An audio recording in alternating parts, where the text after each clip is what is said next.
पाकिस्तान जिस तरह से भारत से जो मार खाया उसके सबूत दे रहा है, साथ ही उसको तलाश है अब मीर जाफर और जयचंदों की। और मीर जाफर और जयचंदों की जो उसे तलाश है उसे कौन पूरी कर रहा है? जासूसी के आरोप में पकड़े गए यूट्यूबर जैसे ज्योति मल्होत्रा, जिन पर आरोप है कि जांच एजेंसी अब उन पर शिकंजा कसती जा रही है। Haryana police, military intelligence bureau, साथ ही साथ आईबी की टीमें अब बारी बारी से पूछताछ कर रही है ज्योति मल्होत्रा से। पाक एम्बेसी के अधिकारी दानिश और पाकिस्तानी खुफिया एजेंसी के अफसरों के साथ कॉन्ट्रैक्ट पर छानबीन की जा रही है, उनके क्या रिश्ते रहे हैं। ज्योति के मोबाइल में मौजूद पाकिस्तानी नंबर को भी डिकोड किया जा रहा है और ज्योति की ट्रैवल हिस्ट्री को भी खंगाला जा रहा है। साल 2023 से लेकर साल 2025 तक उसने भारत के किन किन राज्यों में दौरा किया, 2023 से लेकर 2025 तक करीब 8 देशों के टूर पर गई है, इसकी सारी जानकारी जुटाई जा रही है।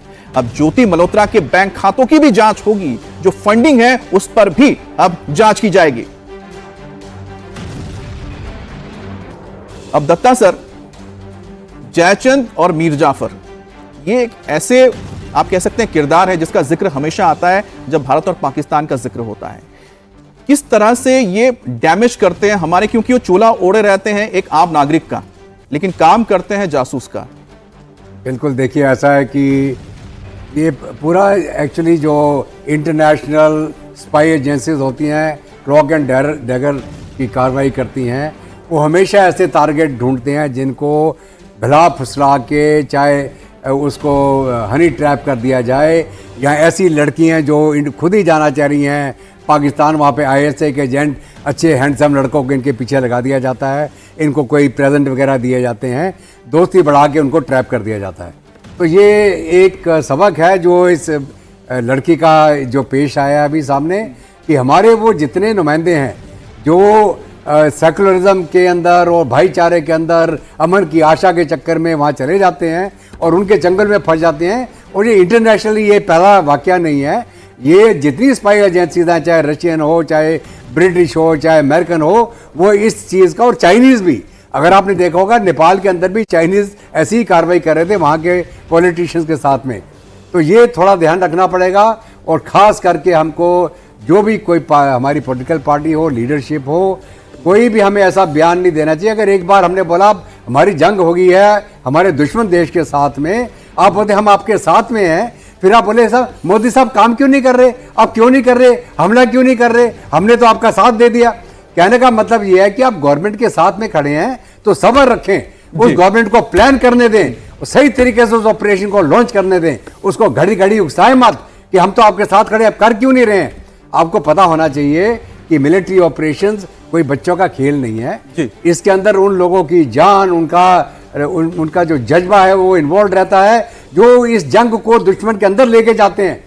क्या आपका भाई, आपका बेटा, आपका कई है फौज में, जिनके हैं उनसे पूछिए आप कितना रिस्क लेके जाता है एक फौजी एक जंग को अंजाम देने के लिए।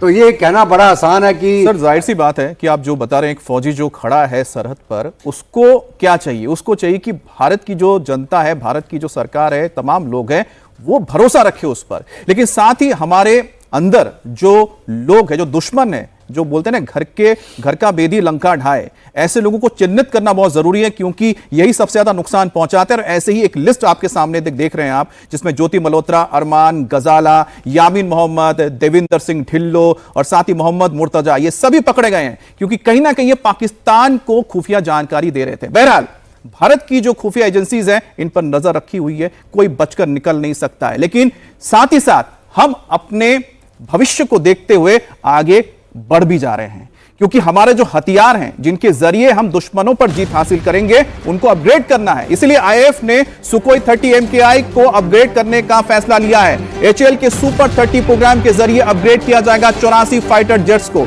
और ताकत देगा एचएएल हमें स्वदेशी अस्त्र ब्रह्मोस से लैस होंगे हमारे सुकोई 30 MKI, और विरूपाक्ष एई से यानी रडार जो सिस्टम है उसे भी अब डिजिटल कॉकपिट के जरिए जोड़ा जाएगा। तो कुल मिलाकर देखा जाए तो Su-30 MKI को और बेहतरीन बनाया जा रहा है।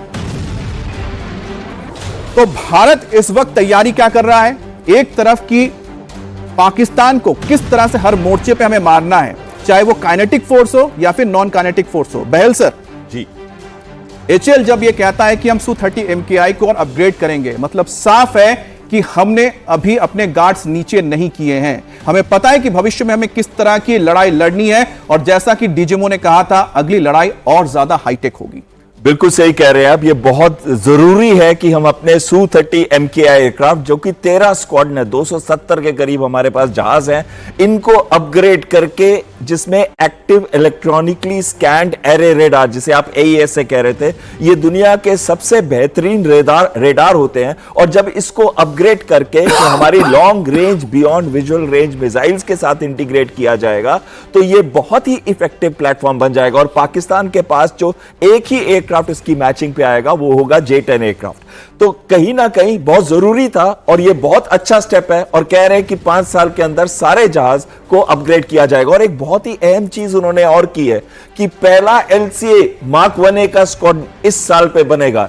ये बड़ी अच्छी न्यूज आई है कि जी इंजन अब आने शुरू हो गए हैं, यानी कि हमारा जो फर्स्ट 12 एयरक्राफ्ट है जो Mark 1A है LCA के, क्योंकि अगर आप देखें ब्रह्मोस इतना अच्छा यूज हुआ, नागास्त्र 1 इतना अच्छा यूज हुआ, आकाश तीर ने तो बिल्कुल ही एकदम फोर्स मल्टीप्लायर का काम किया। तो जो भारत के इंडिजिनस सिस्टम्स है, उन्होंने बहुत बड़ा रोल प्ले किया इसके अंदर। तो अगर LCA ही एक है जिसका नाम नहीं आया, लेकिन अब LCA Mark 1A आ रहा है, 12 एयरक्राफ्ट आ रहे हैं, और मेरी HAL से रिक्वेस्ट है मिशन मोड में इस साल इनको ला के दिखाइए। अब सर, रिक्वेस्ट की आपने बात की, तो खबर तो यह भी आ रही है कि भारत के जो ब्रह्मोस ने इतना जबरदस्त काम किया, और शायद तो ये तो क्लासिफाई भी होगा नहीं, क्लासिफाइड रहने वाला है कि क्या हमने एयर का इस्तेमाल किया, यानी फाइटर्स का इस्तेमाल किया ब्रह्मोस को दागने के लिए। तो ऐसे में इंडोनेशिया चाहता है कि उसके जो Su-30 MKI है उसको भारत अपग्रेड करके दे और उसमें ब्रह्मोस लगा दे।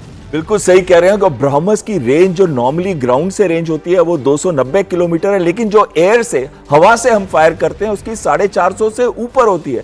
सारे विश्व में देश है 57, हमको जनरल साहब बता रहे थे कि 57 ऐसे देश हैं जो आज चाहते हैं कि ब्रह्मोस मिसाइल वो खरीदें। इनमें से जो प्रोमिनेंट है वियतनाम, इंडोनेशिया, मलेशिया, वो तो बिल्कुल चाहते हैं कि आप बेचें इसको। फिलीपींस ऑलरेडी खरीद चुका है $325 मिलियन का। तो कहीं ना कहीं इस युद्ध ने एक चीज तो दिखा दी है कि जो भारत के एक्चुअल इंडिजिनस सिस्टम है, ब्रह्मोस मिसाइल का कोई तोड़ नहीं है इस समय दुनिया के अंदर।